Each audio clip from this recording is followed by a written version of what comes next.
ये तीनों statement for loop की ऑप्शनल है।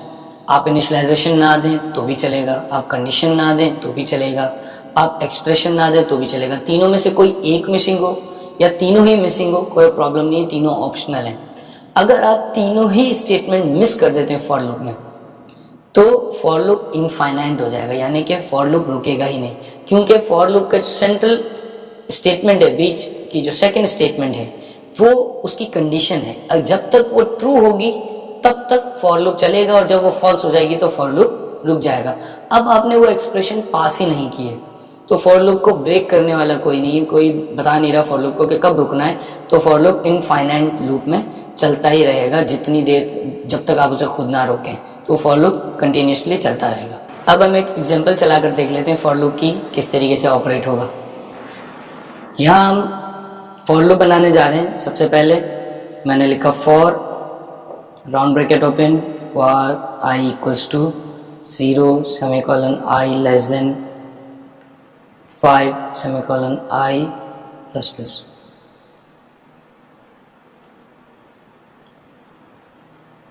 अब इसमें मैंने लिख दिया console.log i। तो सबसे पहले फॉर का कीवर्ड राउंड ब्रैकेट, फिर ये इनिशियलाइजेशन, फिर कंडीशन। जब तक ये कंडीशन ट्रू है तब तक ये चलता रहेगा, और ये एक्सप्रेशन, फिर इसके ये फॉर की बॉडी है, ये कर्ली ब्रैकेट में। आउटपुट देखते हैं।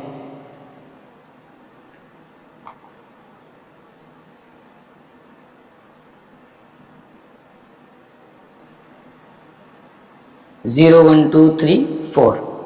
अच्छा, अब 0 से 4 तक क्यों चला है? क्योंकि आपने i इक्वल्स टू 0 रखा है, तो सबसे पहले 0 के लिए चला, फिर 1, फिर 2, फिर 3, फिर 4, और क्योंकि i लेस देन 5 तक चलना है, यानी कि 4 तक, तो 4 तक चलेगा, i इक्वल्स टू 4 तक चलेगा, और ये लूप एंड हो जाएगा उसके बाद। इसी तरीके से अगर आपने ये तीनों ही स्टेटमेंट इसमें से मिस कर दी, तो डेफिनेटली आपको प्रिंट आई तो कर नहीं सकते। आपने लिखा हेलो, इससे क्या होगा, अब ये अनलिमिटेड एक्सप्रेशन चलती रहेगी, रुकेगी नहीं। आपका ब्राउज़र आपको किल करना पड़ेगा, अपने ऑपरेशन को किल करना पड़ेगा, वरना ये इनफाइनाइट चलता चला जाएगा। आप अपने वेरिएबल्स को, वैल्यूज़ को डिफरेंट रख सकते हैं। फॉर एग्जांपल मैंने i equals to 10, i greater than 0, i minus minus. अब ये रिवर्स फॉर्म में लूप चल रहा है। यहाँ प्रिंट किया मैंने i,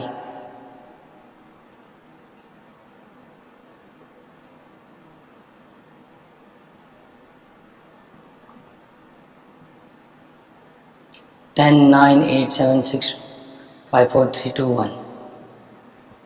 क्या हुआ कि आपने चेक किया क्या i इक्वल्स टू, पहले सबसे पहले इनिशियलाइज किया i इक्वल्स टू 10, और चेक किया क्या i ग्रेटर देन 0 है, डेफिनेटली ग्रेटर देन 0 है।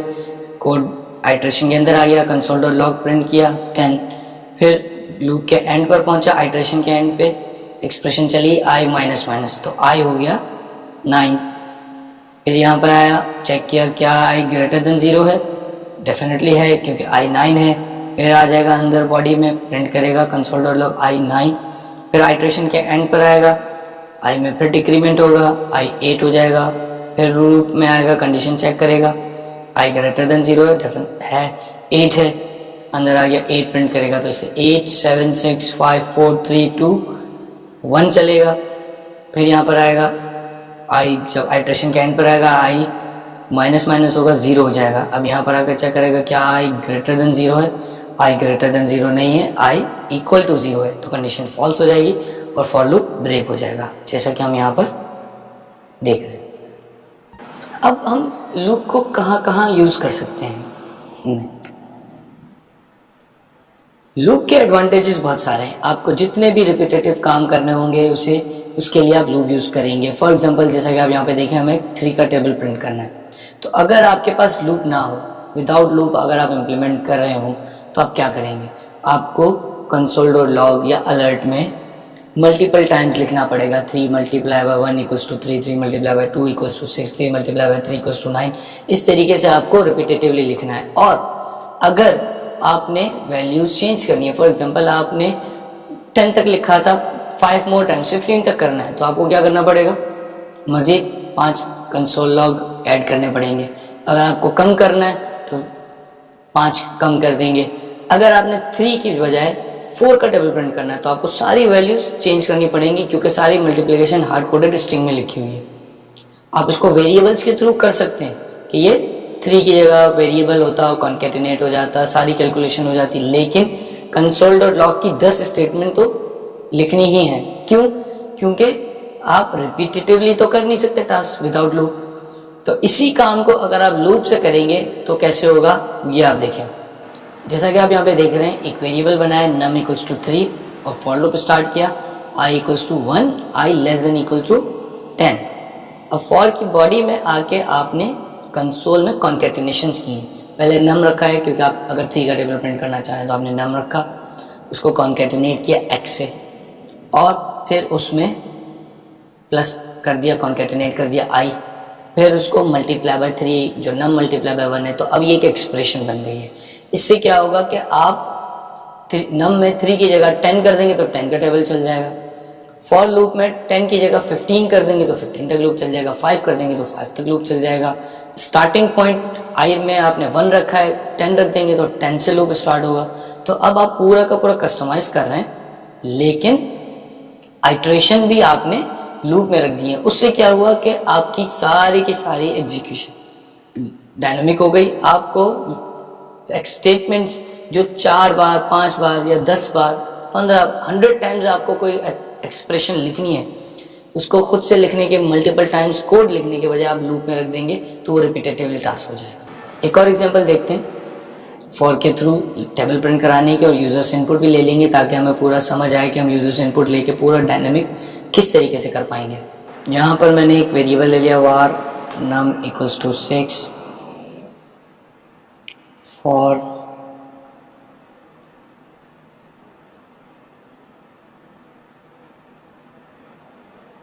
i इक्वल्स टू 1 कर लेते हैं, i less than equal to 10, i plus plus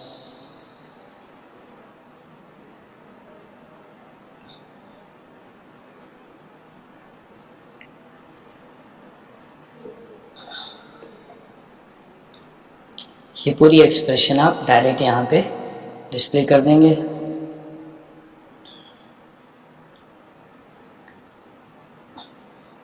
और num मल्टीप्लाई बाय i। अच्छा, इसे कर्ली ब्रैकेट में क्यों ऐड कर रहा हूँ, क्योंकि स्ट्रिंग कॉन्केटिनेशन चल रही है, तो ये num पहले कॉन्केटिनेट हो जाएगा, इसलिए प्रॉब्लम हो सकती है, इस वजह से आप इसको। अब ये आपके पास एक फॉर लूप है जो कि 6 तक चलेगा। 6 मल्टीप्लिकेशन नहीं हुई, पर चेक करते हैं।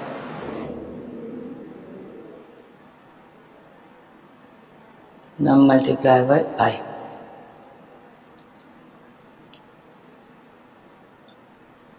जी हाँ, 6, 12, 14, 10 तक आ गया आपके पास पूरा।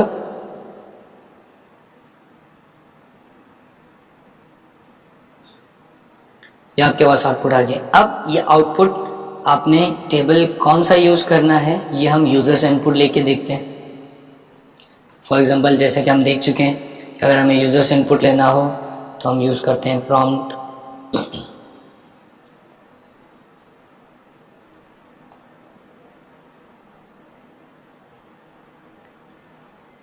और क्योंकि ये number as a string return होगा तो हम इसे पार्स कर लेते हैं।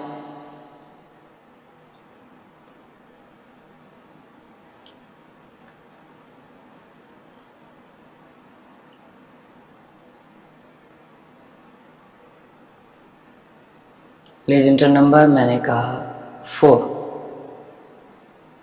तो 4 का टेबल आ गया। 48, इसने 48 का टेबल प्रिंट कर दिया। अब आपको डायनेमिक कैलकुलेशन में जो टेबल आप बताएंगे वो टेबल प्रिंट हो जाएगा। तो आप इसको कस्टमाइज़ कर सकते हैं। फॉर एग्जांपल मैं चाहता हूँ कि ये जो 10 है ये भी मैं यूज़र्स इनपुट लूँ, तो इसको भी आप यूज़र्स इनपुट लेके यहाँ पर रिप्लेस कर देंगे। स्टार्टिंग पॉइंट, एंड पॉइंट सब पूरा आप कस्टमाइज़ कर सकते हैं इस लूप को।